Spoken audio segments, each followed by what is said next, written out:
Posteriormente, solamente los niños y los intermedios estarán pasando al anexo. Y yo quiero hacerle una invitación. ¿Qué tan?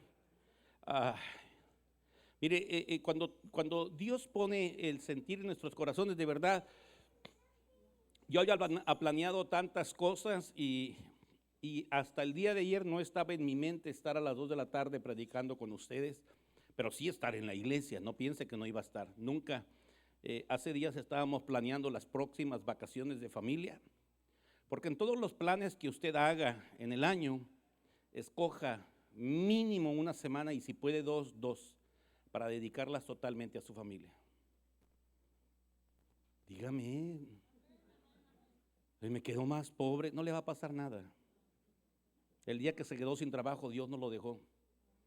No le faltó el pan en su mesa. Dijo, fue una necesidad. Bueno, y ahora por gusto hágalo, dedíqueselo a su familia. Dedíqueselo el tiempo a convivir y compartir con su matrimonio, con su esposa, con su esposo. Y hacemos muchos planes, pero este no es el tema. Pero sí le invito a que cada vez que usted haga un plan anual, incluya el tiempo que le va a dar a su familia. Amén. Entonces yo tenía en mi corazón guardar esta plática para otro día. Y sabe que ayer que me puse a meditar en la palabra, yo estaba orando y mi pregunta es, ¿qué están dispuestos? O sea, el problema es que, mire, si los jóvenes, y yo no estoy diciendo que los jóvenes sean cabezones, no, nada de eso, pero si los jóvenes son difíciles de aconsejar. Los jóvenes tienen un ideal, mire, para los jóvenes nosotros somos anticuados ya, y eso que apenas ando en los 30. Somos antiguos. Ellos saben mucho, tienen mucha tecnología, tienen mucha información. Nosotros prácticamente estamos obsoletos al darles un consejo. No sabemos de la moda, las modalidades de ahora, pero realmente si hay algo que ha dado resultado en nuestras vidas son los consejos de los abuelos, de nuestros padres que quizás eran antiguos y son los que de alguna manera nos inculcaron principios que nos han hecho llevar nuestra familia a la manera que hemos podido, pero hemos salido victoriosos y estamos de pie. Ahora, si los jóvenes es difícil cambiar su mentalidad, un joven obediente, ¿conoce jóvenes obedientes? No diga amén, por favor. Obedientes que diga, papá dijo esto, sí, a lo mejor no me gusta, no es lo que yo quería, pero papá dijo y papá es mi padre y lo voy a obedecer porque son las órdenes de mi padre. Mamá dijo esto y es difícil ahora cambiar la mentalidad de un adulto. Mire, conozco esposas que de repente dicen, es que me conoció así, yo era una gritona desde que éramos novios y así me aceptó. Ahora que se aguante, ay pobrecito. Y no se puede cambiar el hombre. Toda mi vida he sido así y no voy a cambiar. ¿Qué tan dispuestos estamos a cambiar verdaderamente? Dicen una historia antes de entrar al tema. Dicen que iba un hombre que había ganado muchas batallas, era un capitán de un barco de la Marina de los Estados Unidos, así que este hombre así deshacía porque era un capitán. Entonces dice que una vez iba en el mar, llegando a un puerto, cuando vio unas luces y empezó a hablar por radio, y se les habla el capitán de la Marina de los Estados Unidos de alto rango, así que les ordeno que se hagan a un lado, giren a su izquierda porque vamos a pasar nosotros. Tenía poder. Y del otro lado le contestan, le habla el almirante fulano de tal, le anuncio que no me voy a mover, muévase hacia la derecha usted para que pueda pasar libremente. Que se ofende el capitán. Nuevamente les habló y les dijo, le habla el capitán del ejército de los Estados Unidos de la Marina y le ordeno que se mueva 2 grados a la izquierda porque vamos a pasar. Dijo, a mí nadie me va a ganar. Estaba terco. Y del otro lado le contestan, le vuelvo a decir que soy el almirante, muévase hacia la derecha porque yo no me voy a mover. Oiga que se enoja el capitán, porque era capitán, porque mandaba, porque era del gobierno, porque, ya sabe, yo soy el jefe y aquí nada más mis chicharrones truenan. Y volvió a hablar por el radio, dijo, le vuelvo a decir, le habla el capitán del ejército de los Estados Unidos, de la Marina y la Fuerza de los Estados Unidos, le ordeno que se mueva, ya viene enojado, o abriremos fuego contra usted. Oh. Y del otro lado el almirante le dijo, le vuelvo a contestar, soy el almirante y le ordeno que se mueva 2 grados hacia la derecha, yo no me puedo mover, soy el faro. Así que no se podía mover, porque era el que controlaba la luz del faro, o se mueve o se estrella. Se le acabó el gobierno, se tuvo que mover. Y cuando nosotros educamos en familia, nosotros estamos acostumbrados, esto es clásico. ¿Por qué? Porque soy su padre y me tiene que obedecer. Yo sé que usted no va a decir amén. Mamá, ¿por qué? Porque soy su madre. O me obedece, lo doy con la chancla. Las clásicas mamás, primero pegan y después preguntan, ¿cómo estuvo? ¿Qué pasó? Ahora ya no pasa eso. Y sabe, hermano, ¿qué tan dispuestos estamos a cambiar nuestra actitud? ¿Te ha ido bien? Qué bueno que te haya ido bien. Celebro que te vaya bien. ¿Quisieras que te fuera mejor? ¿Puedes cambiar algo en tu vida? Si tuvieras el tiempo, si pudieras escoger y elegir qué cambiar en tu matrimonio, ¿lo harías? ¿Qué cambiar en tu relación de familia, lo harías? Si pudieras escoger entre aquello que sabes que va a traer bendición a tu vida, ahora que tienes tanta experiencia, ¿cambiarías verdaderamente? Hay un dicho en México que dice, árbol que nace torcido. Decía la hermana Conde, Dios no endereza jorobados. ¿Cómo va? No, Dios no cumple antojos ni endereza jorobados. Pero quiero decirle que Dios, al Dios que servimos, cumple antojos. Y si endereza jorobado, la Biblia dice que entró una mujer encorvada y Jesús tuvo compasión de ella y se enderezó. Pero note lo que le dice el Señor a todos los que estaban ahí. Les dice, esta mujer es hija de Abraham. En otras palabras, es hija de una promesa y está encorvada. Hay muchos hijos de Dios que viven encorvados porque no han entendido que Dios los ha llamado y les da promesa de victoria. Y siguen con la cara agachada sin entender que viven bajo una promesa. Cristo nos ha hecho más que vencedores. Amén. Entonces es importante, ¿qué cambiarías? ¿Qué cambiarías en tu vida? ¿Qué cambiarías en tu relación? ¿Qué cambiarías en tu matrimonio? Mire, quizás no entendamos esto. En la mañana el tema era que nuestros hijos van a ser exactamente la copia de lo que nosotros somos. Yo creo que ya no debo decir tantas dichos que dicen en México, pero este es el último, se lo prometo, este es el último. El último es, de tal palo. Entonces, ¿quiere que sus hijos tengan un mejor futuro que el suyo? Cambie sus actitudes, cambie sus decisiones, cambie su temperamento. Cambie, mi hermano, para que nuestros hijos tengan un camino allanado, para que tengan éxito y para que tengan victoria en sus decisiones, en sus relaciones. Allí en Mateo nos dice algo muy hermoso y yo quiero empezar con esto. Dice la palabra del Señor en el nombre del Padre, del Hijo y del Espíritu Santo. Enseñándoles que guarden todas las cosas que os he mandado. Y he aquí yo estoy con vosotros todos los días hasta el fin. Hasta el fin, todos los días. ¿Cuántos en casa, en familia, saben estas promesas? Sabe, hablamos de días de crisis y no deberían ser días de crisis, de verdad.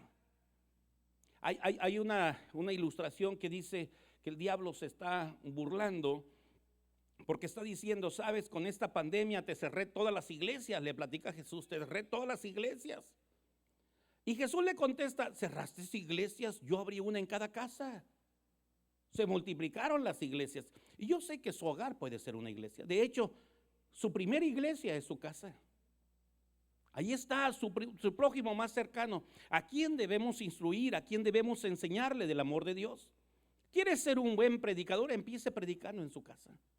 Empiece predicándole a los suyos.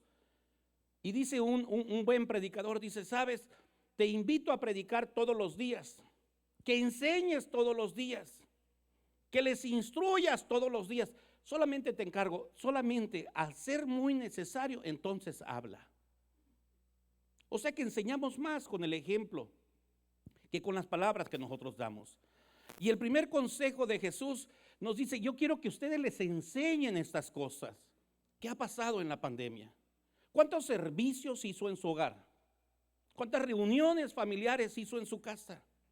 Son días de crisis cuando deberíamos de presentarlo delante del Señor como las oportunidades de que no sean días de crisis, sino días de Cristo. Qué bueno que me dejó estar en casa. Qué bueno que me permitió estar con los niños. Qué bueno que me permitió estar unido a mi familia. Quizás muchos de nosotros tuvimos miedo en algún momento. En algún momento el temor se apoderó de nosotros, pero despertamos, abrimos los ojos y nos dimos cuenta que somos de Cristo. Y de modo que si alguno está en Cristo, ninguna condenación hay. Lucas capítulo 8, versículo 1. Muchos piensan, mi hermano, que estos días en los que están los anuncios y las noticias a flor de piel todos los días. Ahorita, en estos tiempos, en el 2020, recibimos muchas noticias negativas.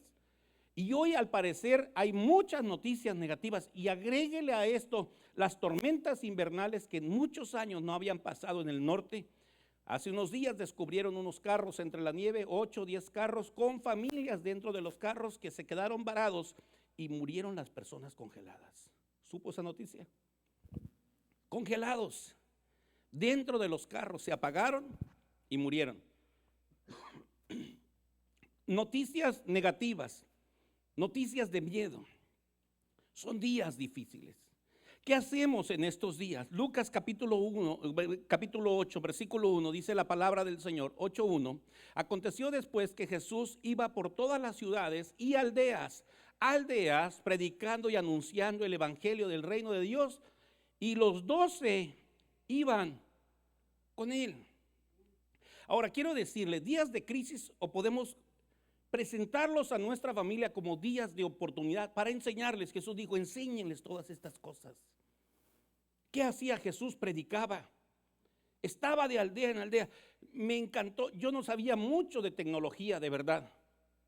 Pero esto nos enseñó de tecnología.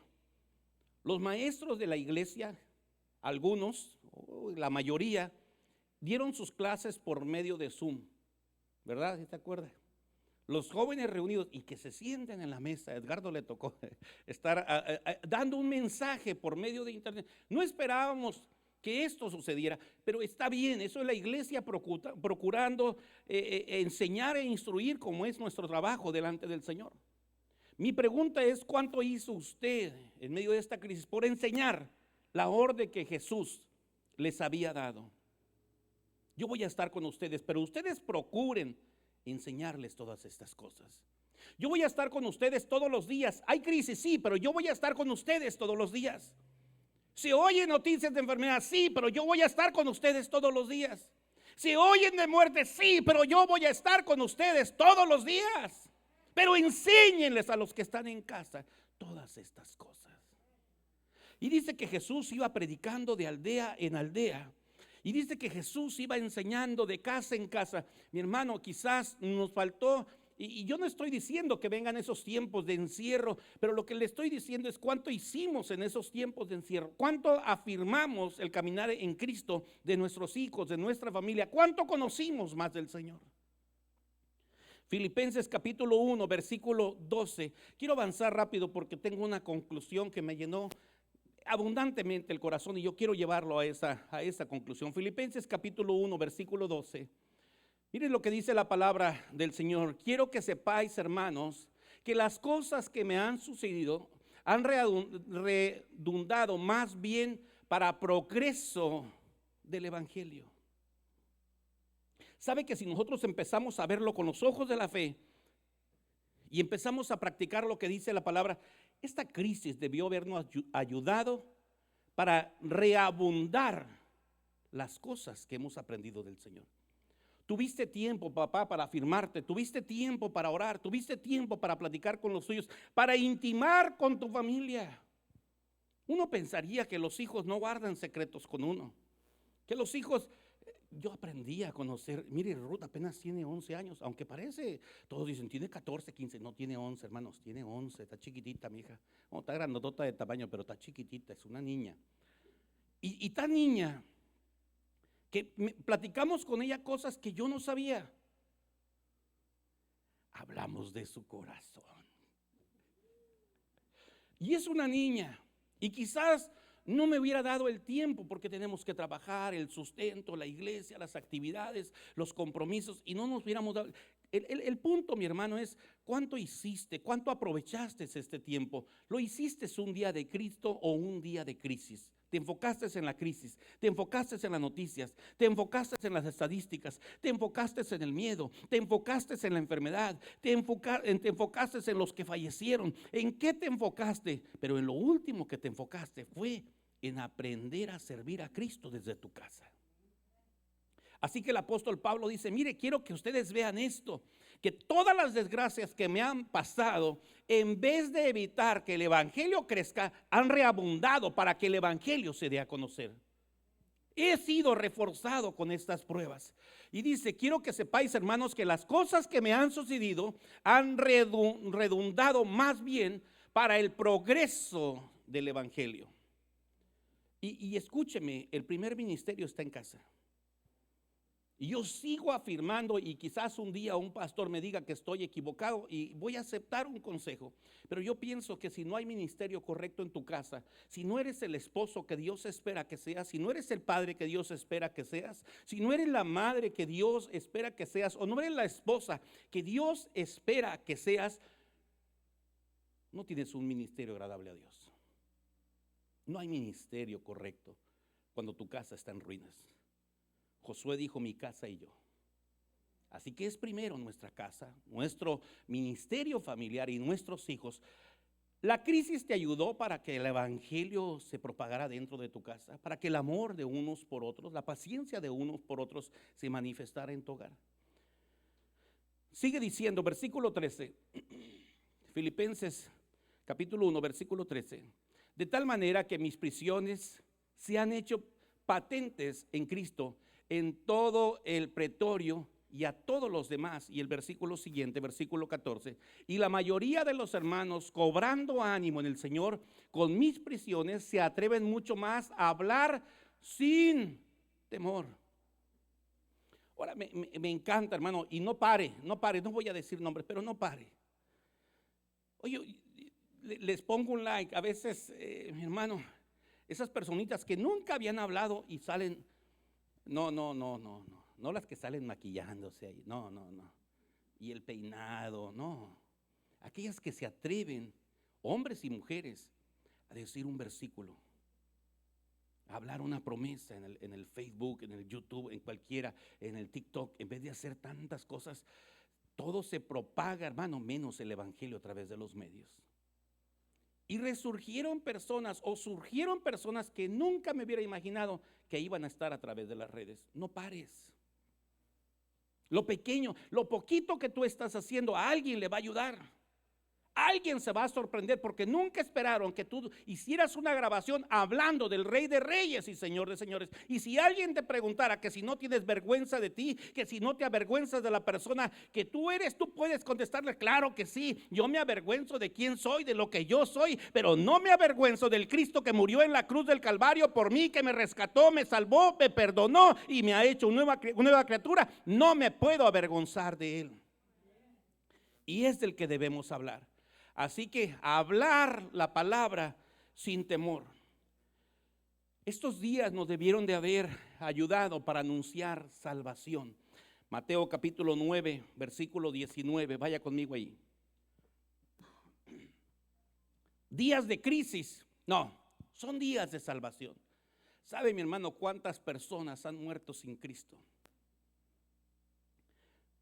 Yo creo, y todavía, no sé si así sea o no sea, así quedó en mi corazón. Antes de que se anunciara en los primeros días del 2019, antes de que se anunciara abiertamente el COVID, fuimos a orar por una persona. Ahora que vemos los síntomas del COVID, yo pienso que esa persona tenía COVID. Fuimos, no sé si a quién le tocaría ir conmigo. Fuimos, estaba entubado, no se explicaban, parecía una gripa, empezó con un dolor de garganta, parecía una gripa, tenía constipación, se le cerró el pecho, se le cerraron los pulmones, no podía respirar. Estuvo 2 o 3 semanas en el hospital, de los cuales yo fui como 4 veces a visitarlo, me metí hasta el cuarto y oré con él. Y después, no sé, de 6 semanas lo dieron de alta y quedó con secuelas de la enfermedad. Días después dicen, se destapó el COVID. Y yo dije, ¿dónde estuve yo? Pero sé que mi Dios iba conmigo. Dijo, ustedes enséñenles todas estas cosas, dijo Jesús. Mientras tanto, yo estaré con ustedes todos los días. Todos los días. Miren lo que dice Mateo capítulo 9, versículo 19. Y se levantó Jesús y le siguió con sus discípulos. Y aquí una mujer enferma de flujo de sangre desde hacía 12 años se le acercó por detrás y tocó el borde de su manto, versículo siguiente. Porque decía dentro de sí, si tocare solamente su manto, seré salva. Y versículo 22, pero Jesús volviéndose, mirándola, dijo, ten ánimo, hija, tu fe te ha salvado. Y la mujer fue salva desde aquella hora. Fueron días para anunciarle a las personas. Mi hermano, esto no quiere decir que todas las personas, oiga hermano, ¿cómo les han echado los hermanos que hacen milagros? Qué bueno que aquí no suceden milagros. Uy, también suceden aquí. Uy, esas personas que hacen milagros, que vayan a los hospitales. Mi hermano, Jesús dijo que si una mano te es ocasión de caer, que Él prefiere que quites esa mano y que entres al reino de los cielos sin un brazo, a que todo tu cuerpo se vaya al infierno. ¿Sabe lo que está diciendo? Que no hay, sí hay, Dios quiere sanarte, Dios quiere tenerte en bien, Dios quiere bendecirte. Pero lo más importante para Jesús es que tú entres al reino de los cielos. Lo más importante para Jesús es que tu nombre esté escrito en el libro de la vida. Lo más importante para Jesús es que tú recibas en tu corazón la salvación, el perdón de tus pecados y la vida eterna como herencia de los hijos de Dios. Lo más importante y por lo cual Jesús murió en la cruz del Calvario es para que tú tuvieras perdón, salvación y vida eterna en la presencia del Señor. Este es el propósito. Así que el problema no es que las personas fallezcan a causa de una enfermedad. El problema es que mueran sin Cristo en sus corazones. Ese es el problema. Porque la Biblia es clara y nos dice que nosotros en Cristo tenemos salvación y vida eterna. Pero sin Cristo, la paga del pecado, una vez enviada la palabra de Dios, no vuelve a Él vacía. Dios sabe lo que ha preparado en los corazones. Dios sabe, mire, vaya conmigo este último, Marcos capítulo 6, versículo 56. Esta mujer fue avanzando atrás de Jesús hasta que tocó a Jesús y sucedió un milagro. Estos días quizás son los días en que debemos anunciar que no pierdan la esperanza, que el Señor está con nosotros y que los milagros son posibles en Cristo Jesús. Que los milagros son posibles en Cristo Jesús. Marcos capítulo 6, versículo 56. Vaya conmigo allá. ¿Está conmigo? Y de donde quiera que entraba, en aldeas, ciudades o campos, ponían en las calles a los que estaban enfermos y le rogaban que les dejase tocar siquiera el borde de su manto. Y todos los que le tocaban, hoy quizás, mi hermano, usted necesite tocar el borde del manto de Jesús. Pregúnteme, no, pastor, no podemos. Ya Jesús no está pasando por las calles. Jesús no está pasando por las aldeas. Jesús no está pasando, oh mi hermano. Dice la palabra del Señor que esto es fe. Jesús dijo, bienaventurados aquellos que sin ver han creído. Nosotros quizás no podamos ver a Jesús, no podamos ver el manto de Jesús, pero esto es lo que nos hace bienaventurados delante del Señor, que nosotros no necesitamos ver para creer, que nosotros tenemos fe, y al que cree todas las cosas le son posibles. Es pues la fe, la certeza de lo que se espera, la convicción de lo que no se ve, nos dice Hebreos capítulo 11, versículo 1. Esa es la seguridad que nosotros podemos tener, que aunque no lo veamos, lo podamos sentir. Cristo está aquí. Cristo está aquí. Y mire, mi hermano, estos días no deben ser de crisis, sino de proclamar que en Cristo Jesús hay esperanza. La crisis, mi hermano, es existencial para el mundo que no conoce a Cristo, que no tiene fe, que no tiene esperanza. Pero en Cristo Jesús debemos estar confiados que hay para nosotros una promesa. una promesa de vida, una promesa de salvación, una promesa de que los milagros son posibles en Cristo Jesús. Que los milagros pueden suceder en tu vida en cualquier momento.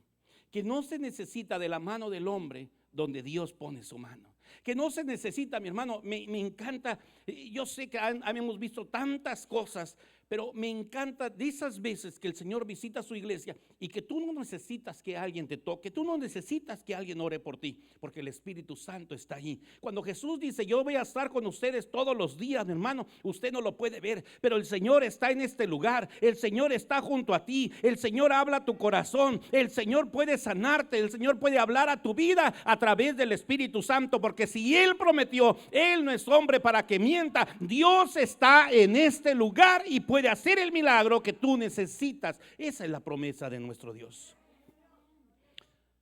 Son días en los que nosotros podemos en fe proclamar, declarar un milagro, buscar un milagro y ver lo que el Señor está haciendo y puede hacer en nuestras vidas. Quiero entrar a este último punto, mi hermano, pero es el más largo. De aquí nos vamos a tardar 2 horas. Va conmigo. Vuela conmigo. Sí, vuela conmigo. Le di solamente las estrategias. Esos no deben ser días de crisis para nosotros. El mundo está dando noticias. Hay noticias de guerra, ¿sabía? Hay noticias de congelamiento, temperaturas nunca antes vistas en el norte, tormentas invernales. En medio de las tormentas invernales, tornados, mi hermano. Esto es lo que está pasando en muchas partes del mundo. Posibles guerras, Rusia y otros lugares, posibles guerras, noticias de guerra. Nosotros estamos en la gloria. Pero aunque se oigan todas esas noticias, hay esperanza para los que están en Cristo. Y yo quiero decirle esto, no voy allá solamente porque el Señor lo puso en mi corazón. Quiero decirle esto, no es para el que está en la iglesia. No es para el que viene en la iglesia, no es para el que dice yo soy bautista, yo soy pentecostés, yo soy metodista, yo soy adventista. No, mi hermano, no es para los religiosos. Es para aquellos que de verdad tienen a Cristo en su corazón. Romanos capítulo 8, versículo 1 dice, ahora pues ninguna condenación hay para los que están en Cristo Jesús. Y luego aplica ahí, dice, para los que no andan conforme a la carne. Y antes de entrar al último punto, que no tiene nada que ver, pero yo quiero que usted me ayude. Gríteme las obras de la carne. Grítemelo. Porque manifiestas son las obras de la carne, las cuales son. Se está grabando. Vamos. Las obras de la carne son. Ay, hermanos. Así como ensalada, pero ahí se está saliendo. Iras, contiendas, enemistades, pleitos, celos, hechicería, lascivia, adulterio, fornicación. Estas son obras. Mentirosos, también los mentirosos, sí, los mentirosos. Y los mentirosos van para el infierno. Qué bueno. No, si se arrepienten. Qué bueno que no dijo amén. Sí, que se vayan. Allá en el barrio decían que se mueran los feos. Yo siempre decía, ¿por qué nada más nosotros? ¿Sabe, mi hermano? En Cristo Jesús tenemos esperanza. Esto es lo que dice el apóstol Pablo en Romanos capítulo 8. Que no hay condenación para los que están en Cristo. Ahora tu búsqueda debe ser, ¿estás seguro que estás en Cristo? Tus obras manifiestan que eres de Cristo. Tus palabras confirman que eres de Cristo. No te estoy pidiendo una perfección humana, pero si quieres un molde y un ejemplo de cómo debes vivir la vida, tu único ejemplo es Cristo. Tienes que ser tan santo como Cristo lo fue. La Biblia dice que como oveja fue llevado al matadero, como oveja, no hubo queja y era santo. La Biblia dice que se hizo maldición por nosotros, porque estábamos destituidos de la gloria de Dios. Pero Cristo Jesús, aunque nosotros estábamos muertos en delitos y pecados, Cristo Jesús murió por nosotros para darnos salvación y vida eterna. Así que estar en Cristo no es estar en una religión ni estar en una iglesia, sino que nosotros manifestemos los frutos del Espíritu. Ya no soy enojón, tengo templanza. Ya no soy gritón, quité toda malicicia de mi boca. Ya no me sacan de mis casillas porque yo tengo dominio propio. Frutos del Espíritu en tu vida. El mundo te va a presentar siempre aflicción. Estas son las crisis que nos llegan. Ahora le voy a dar la receta contra la crisis. Ya le hablé de la crisis. Ya le dije que no deben ser días de crisis, que son tiempos y oportunidades para afirmar nuestro hogar en Cristo, para hablar de las maravillas de Dios, para hablar de los milagros de Dios, para hablar del poder de Dios. Aquella mujer dijo, si yo llego y toco el manto de Jesús, seré sana. Y la Biblia dice que en el momento fue sana. Para inducir a otros a buscar a Dios y entender que a través de encontrarnos con Jesús los milagros vienen a nuestras vidas. Vaya conmigo a Segunda de Crónicas, capítulo 20. ¿Cuál es la estrategia como familia? Segunda de Crónicas, capítulo 20. Del versículo 1 al 4. Yo le invito a tomar acción en lo que usted ha recibido. Tome acción. Haga una decisión en su vida. Mire lo que dice en Segunda de Crónicas, capítulo 20. Y leamos del versículo 1 al 4. Dice, pasadas estas cosas, aconteció que los hijos de Moab y de Amón, y con ellos otros de los amonitas, vinieron contra Josafat a la guerra. Ahora quiero decirle, mi hermano, que todo estaba bien en paz y bien tranquilo, y no había ningún problema, y el rey Josafat estaba bien tranquilo, había mucha armonía en el pueblo, y de repente viene una noticia: vienen contra ti a la guerra. Se unieron varios pueblos y vienen contra ti a hacerte guerra. Esto sucede a las familias. ¿Qué es guerra, hermano? Si no es muerte. ¿Qué es guerra? Destrucción. ¿Qué es guerra? Romper tus planes. ¿Qué es guerra? En los tiempos actuales, ¿qué es guerra? COVID. ¿Qué es guerra? ¿Cómo se llama lo segundo del COVID? No, el Omicron es el último. El segundo es el cepa. Te están haciendo el cepa, hermano. Esto es guerra. ¿Qué es el tercero? Ustedes saben mucho de noticias. Mande. Creo que el Omicron es como el cuarto o el quinto. ¿Y dónde sale, Omar? ¿Dónde está Omar? Ya saben. En el Delta también. COVID, en la D, Delta. Por ahí, ya terminamos. El 19 también tiene sus nombres, el 19. Ustedes lo saben. Pero bueno, eso es la guerra que estamos enfrentando. Y le dicen al rey Josafat, van a venir contra ti, te van a hacer guerra. Hermano, quiero decirte, van a venir muchas pestes, muchas cosas, muchas enfermedades, muchas noticias, y van a hacer guerra a tu familia. Y quizás al hacer guerra a tu familia, ¿sabes qué es lo que pasa? Muchas veces se dividen, muchas veces hay diferentes pensamientos, muchas veces los niños se apartan, los jóvenes se apartan, la familia se divide. Qué triste, hermano. ¿Usted pensó alguna vez que uno de su familia estaría enfermo y lo íbamos a confinar solo en un cuarto? Yo nunca lo pensé. Lo que más queremos es estar con ellos. Yo no sé si mi esposa se ha enfermado o no se ha enfermado verdaderamente el COVID. Creo que una vez salió positiva mi esposa. Y ella me dijo, ¿te vas a otro cuarto? Le dije, nos morimos juntos. No me lo creen ni ellos, hermano. De verdad. Porque el enemigo es lo que quiere, separar las familias. Te van a hacer la guerra. Estuvimos juntos con las niñas, salió positiva Ruth en el año, empezando que fue en el 2019, antes de terminar el 2020, en los primeros meses del COVID, Ruth salió positiva declarada. Siempre estuvimos juntos. Juntos tomábamos los test, juntos tomábamos todo lo que mi esposa hacía, pero no lo tomábamos.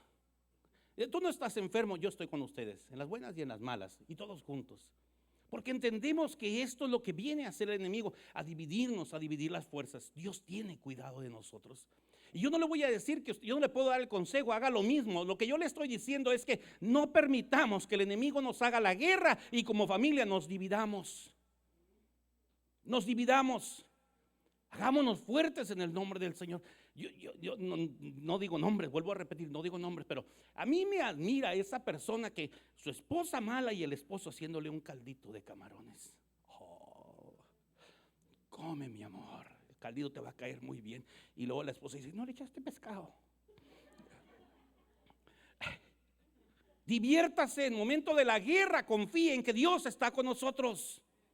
Dios está con él. Dijo, yo voy a estar con ustedes todos los días. Mateo 28:20. Enséñenles a todos, enséñenles a los hijos, enséñenles a la familia lo que ha dicho el Señor. Yo voy a estar con ustedes todos los días. Dios ha estado con nosotros y va a estar con nosotros. Le dijeron a Josafat, mucho cuidado porque van a venir y te van a hacer la guerra, Josafat. Mire lo que dice el versículo siguiente.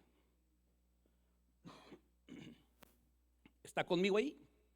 Versículo 3. Entonces él tuvo temor y Josafat humilló su rostro para consultar a Jehová e hizo pregonar ayuno a todo Judea. ¿Sabe qué nos faltó en este COVID? A todo Judá. ¿Sabe qué nos faltó? ¿Cuántos procuramos un ayuno específico para este problema del COVID? No tenga vergüenza todos. Señor, ¿cómo no me diste esa escritura cuando estábamos en el 2020 todos encerrados? De verdad, mi hermano, venía la guerra y lo primero que hace Josafat, tiene miedo. ¿Cuántos no tuvimos miedo con el COVID? ¿Cuántos no tuvimos miedo con las primeras noticias? ¿Cuántos no tuvimos miedo al ver los casos? ¿Cuáles? Y nosotros decíamos, no, mucha gente decía, esto no, ¿has visto a alguien aquí en el valle que le pase? A nadie le pasa. Eso son mentiras por allá por el norte. Yo creo que les pagan para que salgan allí y que digan que el COVID. ¿Sí te acuerdas cuando decían esas cosas? Hasta que lo vivimos. Hasta que lo vivimos. Cuando empezó a llegar amigos cercanos, conocidos cercanos, familia. La primera de la familia que le pegó algo fuerte fue a mi suegra. Y ellos mismos decían, quién sabe si es cierto, es enfermera. A lo mejor ni es cierto. Y pasó unos días enferma. Pero cuando Josafat le dan el anuncio, ¿sabes qué? Van a venir a enfrentarte, te van a venir a hacer la guerra. Él tuvo miedo, pero su acción dijo, voy a buscar a Dios. Voy a buscar a Dios. Voy a hablar con Dios, le voy a preguntar a Dios sobre esta guerra, sobre esta batalla. Voy a ponerme a sus órdenes y voy a ponerme en sus manos. Voy a hablar con Dios sobre esto que está pasando. Y esas son de verdad, yo le digo mi hermano, con el corazón, son cosas que nos faltaron a nosotros. Señor, esto que está pasando, ¿qué debemos hacer? Vamos a declarar un ayuno y oración a favor de las personas enfermas y esperemos que va a hacer el Señor con nosotros. Necesitamos un plan de acción, porque los enemigos, el enemigo de la familia, el enemigo de los humanos, el enemigo de los cristianos, dice la palabra del Señor, anda como león rugiente buscando a quien devorar y no va a descansar. ¿Cuál es tu plan de estrategia? Y dice que cuando él empezó a escuchar esta noticia, buscó al Señor, progonó ayuno, habló de ayuno a todo el pueblo y todo el pueblo entró en ayuno. Versículo 3. Y se reunieron los de Judá para pedir socorro a Jehová, y también los de todas las ciudades de Judá vinieron para pedir ayuda. Se unieron. Y versículo, estamos, no, ahí está, en el 4, está bien. Y se reunieron de Judá para pedir ayuda y socorro a Jehová. Tenían una estrategia, tenían un plan, tenían un proyecto. ¿Qué vas a hacer tú con los anuncios de guerra contra tu familia, de guerra contra los tuyos, de guerra contra la integridad en tu matrimonio? ¿Qué estás haciendo tú? Vino un problema, ahí les pido, hermanos, que oren, pongan en ayuno y oración, bueno, pongan en oración mi familia, pongan en oración mi matrimonio, pongan en oración a mis hijos. Y esto no es suficiente, hermano. Es que vas a hacer tú. ¿Cuál es tu plan? ¿Cuál es tu estrategia para vencer al enemigo? ¿Estás dispuesto a hacer cambios? ¿Estás dispuesto a pasar un tiempo con el Señor? ¿Estás dispuesto a orar, a ayunar por aquello que le estás pidiendo a Dios? Porque nos excusamos diciendo Dios es bueno y es grande en misericordia y Él va a hacer algo por nosotros.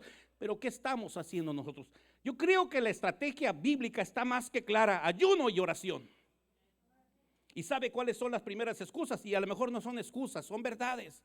Yo no puedo ayunar, tomo muchas pastillas, así que yo no puedo ayunar. Y otro hermanito dice: a mí me duele la cabeza, pastor, por eso nunca ayuno. Por 50 años me he comido 2 gorditas en la mañana. Yo no puedo ayunar, no puedo cambiar mis hábitos. Se trata de sacrificio, humano. Dice que presentemos nuestros cuerpos delante del Señor como sacrificio vivo. No queremos hacer nada. Queremos y creemos en el Dios de misericordia y todo lo queremos por misericordia, sin ser merecedores de las bendiciones de Dios. Jesús dijo: hay géneros que no salen sin ayuno. Pero queremos la oración y todavía, Señor, con media hora está bien. Yo conozco personas, hermano, Dios sabe, nunca vamos a hablar de las personas, pero yo conozco personas que en 5 minutos se les acabó la plática con el Señor. De verdad. Véngase a la oración, hermano. No vinieron ahora, son de otra iglesia, de otro pueblo, pero vienen y yo creo que todavía la rodilla no toca el suelo cuando dicen: gracias, Señor, amén y amén. ¿Cuál ayuno? ¿Cuál oración? Ahora no les digas que ayunen porque se desmayan, hermano. Pero la Biblia es clara. Esta es una estrategia. Voy a buscar a Dios. Voy a pregonar ayuno a todo el pueblo para que Dios cambie la situación. Vienen en guerra contra ti, Josafat. No importa, yo sé que Dios me va a dar una estrategia. Yo sé que Dios me va a dar una respuesta. Yo sé que Dios, Él dijo que está con nosotros. Él está con nosotros. Yo sé que Él va a hacer algo maravilloso. Yo no sé cómo lo vaya a hacer Dios. Esto es una guerra de armas, de soldados, pero yo sé que Dios es el general, el capitán del ejército. Yo sé que algo poderoso puede hacer el Señor. Mi confianza está en el Señor. Así que Josafat empezó a buscar a Dios en el ayuno y en la oración. Versículo 12, mire lo que dice el versículo 12. No se mueva ahí de Segunda de Crónicas. Versículo 12.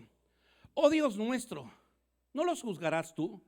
Porque en nosotros no hay fuerza contra tan grande multitud que viene contra nosotros.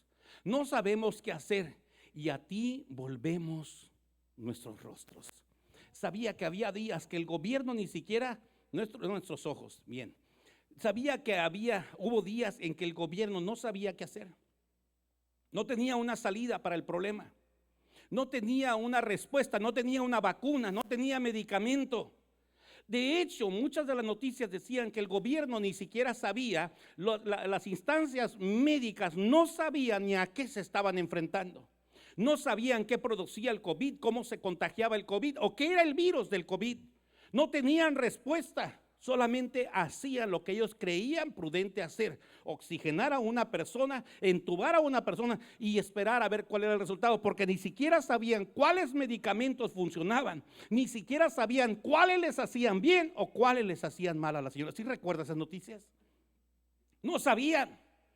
Y esto es lo que está diciendo Josafat: en nosotros, Señor, no hay fuerza contra tan grande ejército.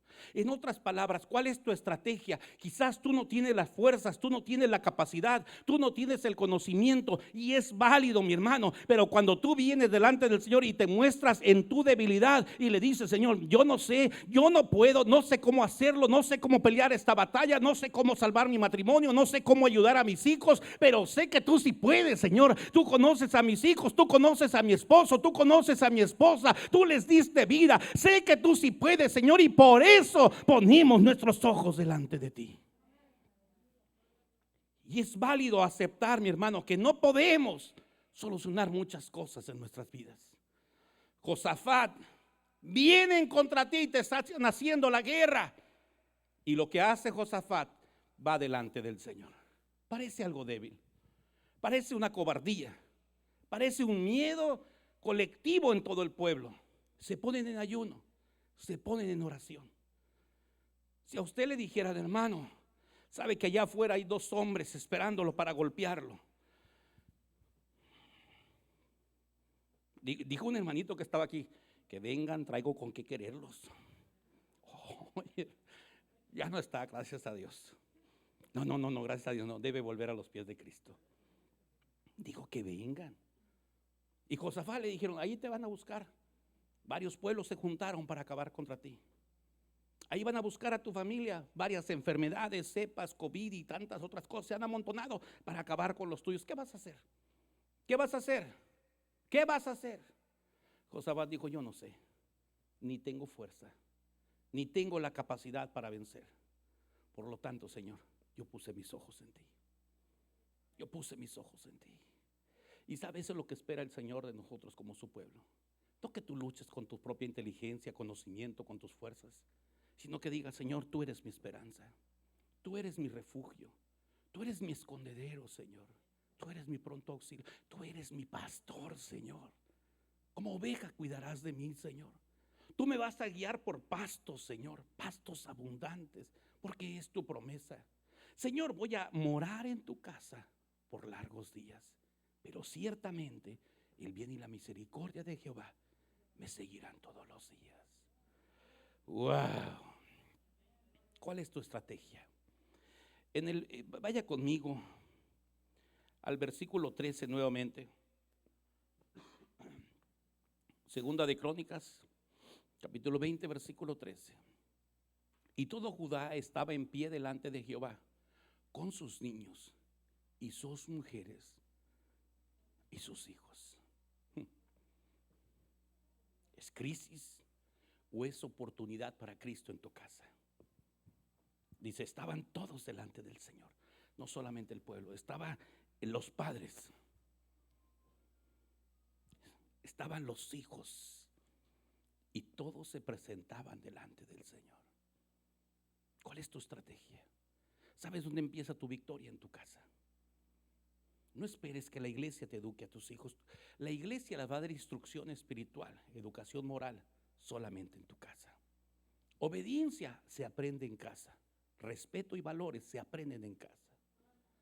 Y esto es lo que debe hacer el pueblo del Señor. Sí hay noticias de enfermedad, de dolor, de destrucción, de guerra contra tu familia. Pero mire lo que dice el versículo 13. Y todo Judá, o sea, todo el pueblo, estaba de pie delante del Señor. Y no solamente juntaron al pueblo. Qué hermoso. Como iglesia vamos a juntarnos. Está bien, hermano, pero ¿qué estás haciendo en tu casa? ¿Qué estás haciendo con los tuyos? ¿Cuándo juntaste a los tuyos? ¿Cuándo contaste a tus hijos? ¿Cuándo los contaste como una familia y juntos buscaron al Señor? Estaba todo el pueblo delante del Señor.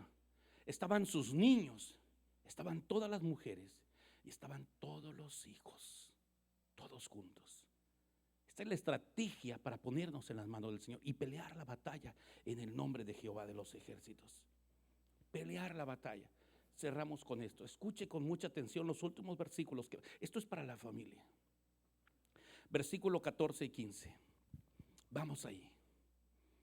Y estaba ahí Casiel, hijo de Zacarías, hijo de Banaí, hijo de Jael, hijo de Matanías, levita de los hijos de Asaf, sobre el cual vino el Espíritu de Jehová en medio de la reunión. Cuando tú hagas esas reuniones, se va a levantar un hijo tuyo, una hija, un niño, con el Espíritu del Señor, no por su conocimiento ni su sabiduría. Te va a hablar una palabra. ¿Has recibido una palabra de tus hijos, de uno pequeño, que de repente te exhorte y te diga, papá, le voy a decir lo que pasó hace muchos años? Mi hermano Beto conoce a Héctor. ¿Te acuerdas de Héctor, hermano? Sí. Estaba chiquitito Héctor cuando yo crecí, cuando yo conocí a Cristo Jesús. Chiquito. Y ahí me encantaba cantar, que nunca aprendí a cantar. Todavía no aprendo después de 30 años. Pero yo cantaba y predicaba. Ya estoy aprendiendo un poquito. Y predicaba. Y orábamos por los enfermos. Y hacíamos campaña de sanidad y de milagros. Un día Héctor, pequeñito, apenas hablaba. Él siempre cantaba, fuego, fuego del cielo que leemos. Es lo que cantaba. Y hermanos, vamos todos a pedir el juego de Dios. Eso ya pasó muchos años. Porque también él está bien más viejo que yo, ¿verdad? Entonces estaba chiquito y se puso bien malo. Y yo iba, y ustedes piensan, hermano, esos tiempos que pasas que no tienes ni para comprar una coca. ¿Alguien vivió algo así? Hoy sirves al Señor, pero no hay dinero en casa. Haces rendir la barra de pan, lo partes en dos cada rebanada. No tenía yo para medicina y estaba Héctor chiquitito. y voy y lo toco y estaba hirviendo en temperatura. Yo decía, ¿por qué, Señor? Ya te conocí, ya me retiré de las drogas, ya no estoy en el alcohol, Señor, y mi hijo está enfermo y quiero llevarlo a un doctor, pero no tengo ni para llevarlo a un doctor. No tengo para la medicina, Señor. ¿Qué hago? Ayúdame, por favor, Señor. Dame una salida. Y yo decía, que venga alguien, toque la puerta y me diga, hermano, tenga para que lleve a su hijo al doctor. Eso no va a suceder. Señor, hazlo como puedas hacerlo, pero haz algo. Y se levanta Héctor chiquito y me dice, pa, ¿tú oras por los enfermos? Le digo, sí, mi hijo, sí, ese es el trabajo que hacemos para el Señor. Ora por mí. Dios me va a sanar. Niños chiquitos, estamos hablando de 3, 4 años. Me pongo a orar, ay, Señor, perdóname, porque lo único que no se me había ocurrido es orar por él. Me puse a orar por Héctor. Y para cuando todavía no terminaba yo de orar, gracias, Señor, por lo que estás haciendo con él, porque sé que tú lo vas a sanar. Y dice Héctor, tengo hambre, pa. Dije, yo tan rápido. Son testimonios que usted dice, bueno, a lo mejor ya se estaba sanando. Yo puedo declarar que es la mano de Dios. Es la mano de Dios. Y tus hijos han crecido, hermano. Tus hijos ahora son grandes, son mayores. Pero eso no te evita que tú, como hijo de Dios, como padre, como madre, ores por tus hijos. No cambian, no dejan el alcohol, no dejan las drogas, no vuelven a casa. No dejes de orar por ellos. Sigue orando y sigue confiando que Dios va a hacer algo hermoso en el tiempo de Dios. No dejes de orar por ellos. Confía en que Dios puede hacer algo maravilloso en sus vidas. Y ese niño me recordó que mi confianza está puesta en Cristo y debe permanecer ahí. Así que mi hermano dice que todos estaban en un espíritu y estaban en la reunión y se levantaron a hablar en el espíritu. Pero miren lo que hablaron en el espíritu.